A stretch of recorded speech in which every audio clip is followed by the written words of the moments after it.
खबर को ऐसे अनदेखा किया जैसे कि मैंने उसे देखा ही नहीं था।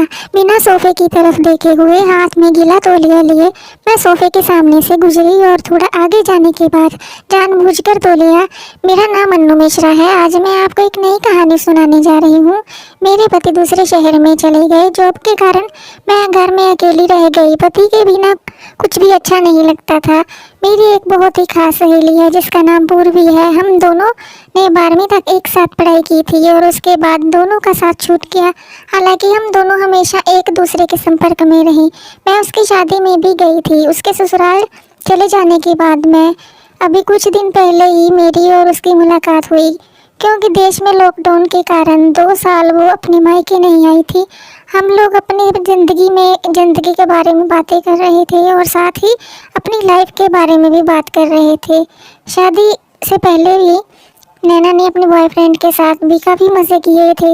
हम दोनों पक्की सहेलियां थी, इसलिए एक दूसरे से हर चीज़ खुलकर बता देती थी। मैंने भी अपने बारे में हर बात उसे बताई थी और उसने भी शादी के बाद की सभी बातें मुझे बताई थी। जब मैंने उसकी बातें सुनी तो मैं चौंक गई। पहले तो मुझे बिल्कुल भी यकीन नहीं हुआ, लेकिन उसने मुझे पूरे सबूत के साथ अपनी सच्चाई बताई और अपनी सच्चाई को साबित करने के लिए उसने मेरे सामने अपने ससुर से फ़ोन पर बात करी और उसके अलावा भी उसने मुझे कुछ प्राइवेट फ़ोटो भी दिखाए जिसमें नैना और उसके ससुर। दोस्तों, वो एक बेहद गर्म नेचर की लड़की है। जब मुझे यकीन हो गया कि वो जो भी बता रही है वो सच है तो मैंने सोचा क्यों ना इसकी कहानी शेयर की जाए। मेरा नाम पूर्वी है और मेरी उम्र 25 साल की है।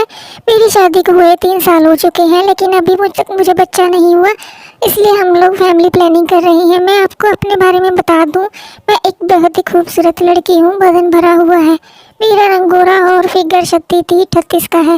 मेरे ससुराल में मेरे पति, एक देवर, एक मेरे ससुर जी हैं। मेरी सास का देहांत हुए 12 साल हो चुके हैं और परिवार में हम 4 लोग ही रहते हैं। शादी के समय मेरे पति अपना खुद का एक बिजनेस चलाते थे, लेकिन उसमें लगातार नुकसान होने के कारण उन्होंने बंद कर दिया और शादी के 9 महीने बाद ही वो सूरत में जाकर नौकरी करने लग गए।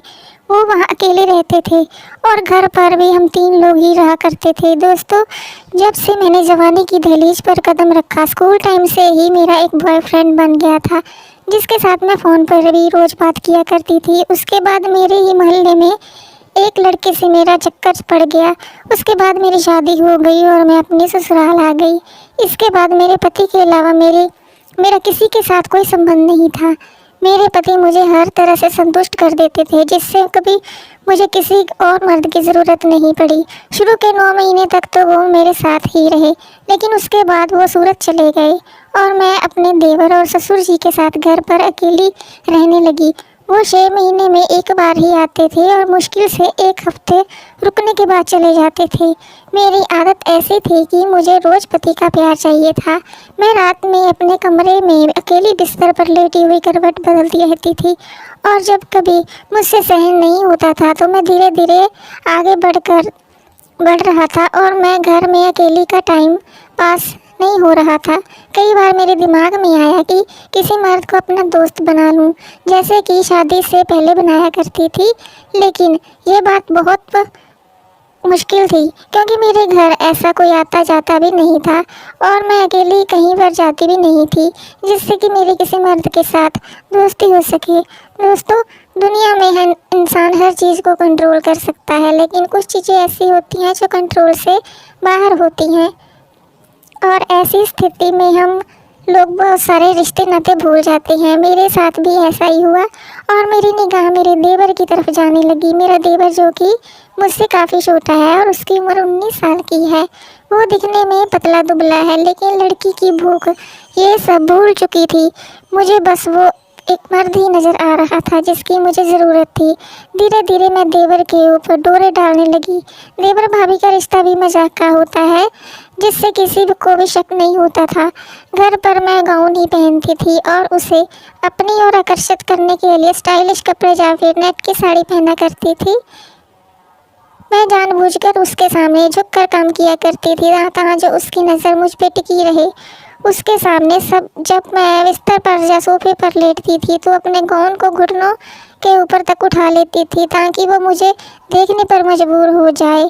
जब कभी भी मैं उसके साथ बाइक पर जाती थी तो मैं उससे चिपक कर बैठती थी।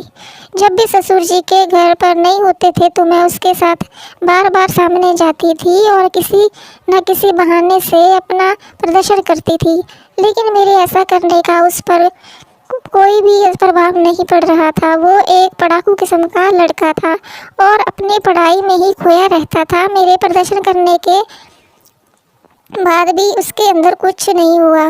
बस मुझे उसके द्वारा एक इशारे का इंतज़ार था, लेकिन वो मुझे बिल्कुल भी भाव नहीं दे रहा था। कई महीनों तक मेरे द्वारा ये खेल चलता रहा, लेकिन कोई परिणाम नहीं निकला। देखकर मैंने अब आर या पार करने की सोच ली। अब मैं कुछ ऐसा करना चाहती थी जिससे कि मेरे देवर का दिमाग हिल जाए और वो मेरा दीवाना हो जाए। इसलिए एक दिन सुबह 10 बजे तक मैंने घर का सारा काम खत्म कर लिया। घर पर मैं और मेरा देवर ही थे और ससुर जी किसी काम से बाजार गए हुए थे, तो मेरा देवर सोफे पर लेटा हुआ था, टीवी देख रहा था। उसी समय मैं नहाने के लिए बाथरूम चली गई। मैंने सोफे पर लेटे हुए अपने देवर को ऐसा अनदेखा किया जैसे कि मैंने उसे देखा ही नहीं। बिना सोफे की तरफ देखे हुए, हाथ में गिला तौलिया लिए हुए मैं सोफे के सामने से गुजरी और थोड़ा आगे जाने के बाद जानबूझकर सोफे की तरफ मेरी पीठ थी और मैंने जानबूझकर तौलिया उठाया और मैं धीरे धीरे अपने कमरे की तरफ बढ़ रही थी कि मैंने सोचा कि पलट कर अपने देवर को देखूं कि उसका क्या हाल है। मैंने अपने बालों को झटकते हुए अपना सर पीछे की ओर किया और पीछे का नज़ारा देखकर मेरे पैरों के तले से ज़मीन सरक गई। दोस्तों, सोफे पर उस वक्त मेरा देवर नहीं बल्कि मेरे ससुर जी लेटे हुए थे और वो एक टकाटक मुझे घूरे जा रहे थे। ये देखकर मेरे होश ही उड़ गए और मैं तेज़ी से अपने कमरे में चली गई। कमरे में पहुंचकर मेरी सांसें तेज़ी से चल रही थी। दिल की धड़कन अपनी पूरी रफ्तार में थी। मेरे हाथ पैर कांप रहे थे। मेरे दिमाग में बस एक ही बात आई कि ये क्या हो गया, मेरा देवर कहाँ गया और ससुर जी कब आए। मैंने अपना माथा ठोकते हुए खुद से कहा कि मुझसे ये क्या हो गया है। ये सब देखकर ससुर जी क्या सोचते होंगे और मैंने ऐसी गंदी हरकत देखकर वो क्या सोच रहे होंगे। मैंने अपने कपड़े पहने और काफ़ी देर तक बिस्तर पर बैठकर इस घटना के बारे में मैं सोचती रही कि अब कैसे बाहर जाऊं, ससुर जी क्या सोचेंगे। इधर खाना बनाने का समय होता जा रहा था और किसी तरह से मैं नज़रें नीमी किए हुए बाहर निकली। उस वक्त बाहर कोई नहीं था और मैं जल्दी से किचन में चली आई और खाना बनाने के बाद मेरी नज़रें नीचे किए हुए देवर और ससुर जी को खाना दिया और खाना खाने के बाद अपने कमरे में ही आ गई। और कुछ दिनों तक मैं ऐसे ही कोई भी हरकत नहीं की क्योंकि मेरे अंदर काफ़ी डर सा समा गया था। लेकिन कुछ दिनों बाद मेरे अंदर वासना का कीड़ा फिर से मचलने लगा। मैंने अपने देवर के सामने अपनी हरकतें फिर से शुरू कर दी, लेकिन मेरी किसी भी हरकत का उस पर कोई भी असर नहीं हो रहा था। ऐसे ही एक दिन मैं गाउन पहने हुए घर का काम कर रही थी। उस वक्त मैं घर पर अकेली ही थी। उसी समय मेरे ससुर का आना हुआ और उन्होंने मुझे बहुत ही अजीब नज़रों से देखा। जैसे ही मेरी नज़र उन पर पड़ी मैं तुरंत वहाँ से चली गई। मैं सोच में पड़ गई कि हे भगवान, ये सब क्या हो रहा है। मेरी ऐसी हरकत पर बार बार ससुर जी मुझे क्यों देख लेते हैं। काफ़ी दिनों तक ऐसा ही सब चलता रहा। फिर एक दिन मुझे पता चला कि मेरा देवर अपनी पढ़ाई के लिए बाहर जाने वाला है। उस दिन मेरी सारी उम्मीदें टूट गई और मैं समझ गई कि मेरा कुछ होने वाला नहीं है। कुछ दिन बाद ही मेरा देवर पढ़ाई के लिए बाहर चला गया और अब मैं और ससुर जी घर में अकेले रह गए। मेरी ज़िंदगी भी पहले की तरह चलती रही और अभी भी मुझे अपनी। लेकिन दोस्तों, मैंने कई बार गौर किया कि ससुर जी का नज़रिया पहले से बदल गया था।